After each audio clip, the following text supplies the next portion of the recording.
A photograph is more than just an image. It is a moment, captured and held still. It is a ghost, a memory. It is a window that allows us to look directly into a world that is gone forever.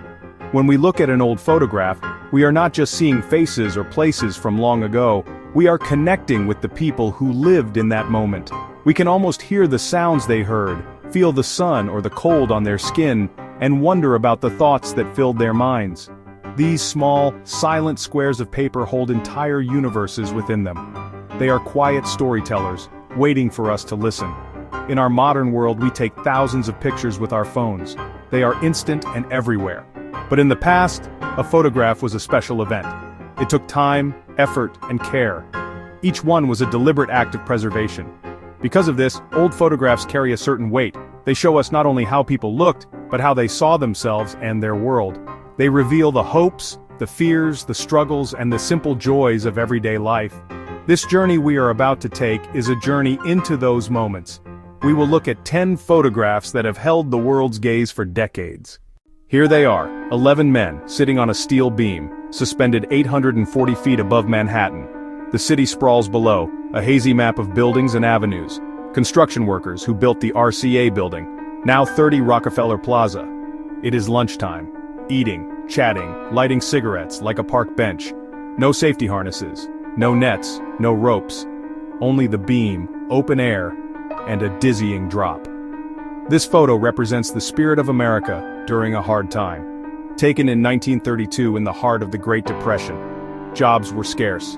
People would do almost anything to feed their families. These men were immigrants. Ireland, Scandinavia.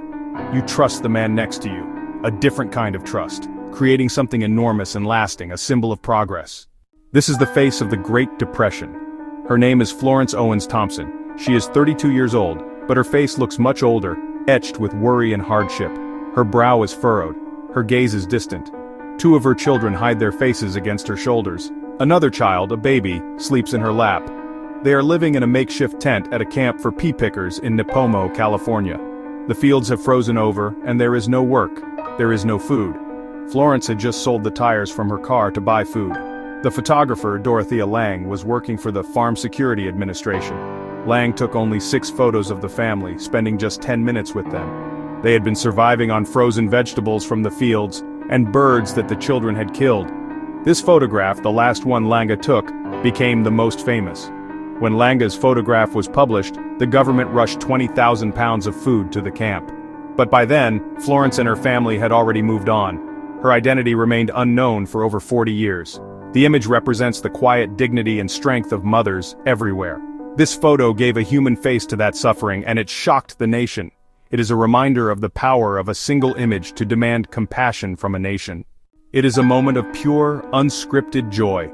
The war is over. On August 14, 1945, Japan has surrendered. In the middle of a jubilant crowd in Times Square, a sailor grabs a woman in a white uniform and kisses her. He bends her backward in a dramatic dip. Alfred Eisenstadt was running through the chaotic crowd that day, capturing the celebrations for Life magazine. He took 4 pictures in quick succession. For years, the country had been focused on a single goal: victory. In recent years, this famous photograph has been seen in a new light. We now know the woman, Greta Zimmer Friedman, was a dental assistant. As she later said, "It wasn't my choice to be kissed." She did not know the sailor, George Mendonça. He grabbed her in a moment of excitement. It is no longer just a simple picture of romance, but a more complex snapshot of a time with different social norms. History is never as simple as it seems. Imagine the sound of that celebration. The shouting, the laughter, the car horns blaring. A whole city erupting in a single collective sigh of relief. Even a moment of shared joy can hold different meanings for the people who lived it. On Christmas Eve, 1968, 3 men were farther from home than any human had ever been. They were the astronauts of Apollo 8, Frank Borman, Jim Lovell, Bill Anders. Their mission was the first to orbit the moon. As they rounded the dark side of the moon for the 4th time, a stunning sight appeared in the window of their spacecraft. It was the Earth. A small, fragile, breathtakingly beautiful marble of blue and white, rising above the barren, gray lunar horizon. It was the first time humanity had ever seen its home from such a distance. In 1968, the world was in turmoil. The Vietnam War, protests, assassinations. But this photograph offered a different perspective. It showed our planet not as a collection of countries with borders, but as a single, unified sphere. People saw it and felt a sense of awe and connection. The Earthrise photograph is often credited with helping to launch the modern environmental movement. It is a photograph that is a scientific achievement and a work of art. For the first time, people could see how finite and fragile our planet is. It is an oasis of life in an otherwise lifeless void. It made us realize we are all crew members on Spaceship Earth and we must work together to protect it. She's only 6 years old. Her name is Ruby Bridges. She is wearing a clean white dress, a bow in her hair, carrying her books and a ruler. She is walking into history. Ruby is the first African-American child to attend the all-white William Frantz Elementary School in New Orleans. She has to be escorted by 4 large U.S. Marshals past angry, shouting crowds. They tower over her, forming a protective wall. For the entire year, Ruby was the only student in her class. She was taught by one teacher, Barbara Henry, who was willing to teach her. Every morning you get dressed for school knowing that you will face a wall of hatred. They held signs saying they did not want black children in their schools. White parents pulled their children out. Her simple walk to school was a revolutionary act, innocence confronting prejudice. This photograph, and others like it, showed the world the reality of the fight for civil rights. It was not just about laws, it was about lived experience.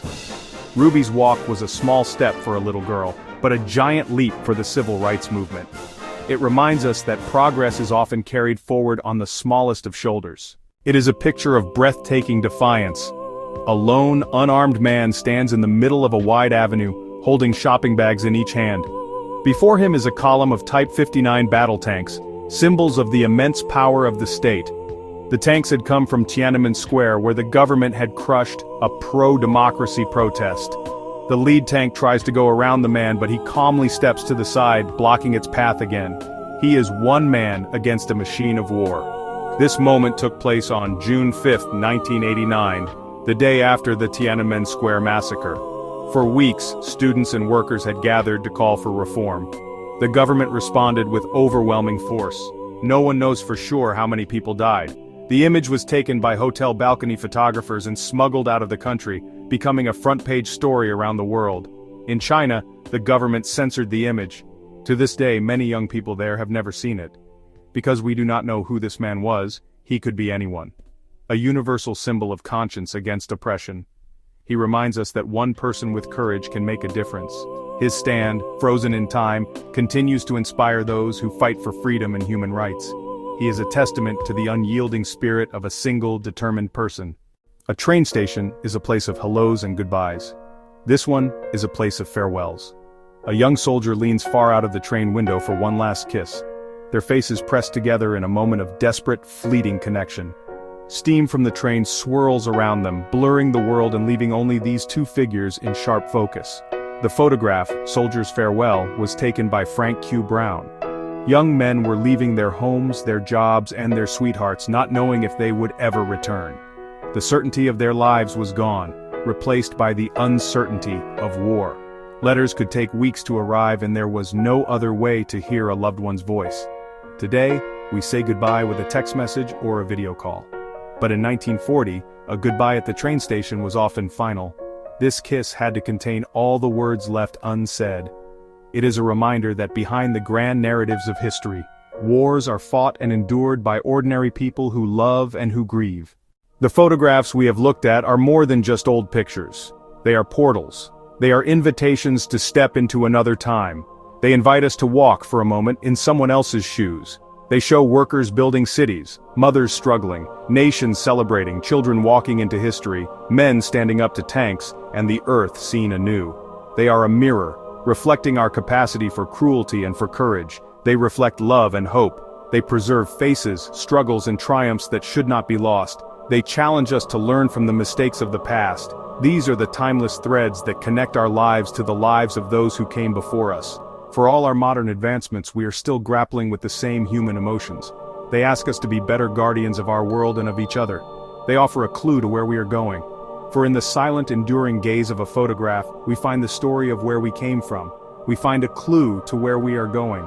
They ask us to recognize our shared humanity. Ultimately, looking at old photographs is an act of empathy. It asks us to imagine the lives of others, to feel their joy and sorrow, and to be better guardians of each other.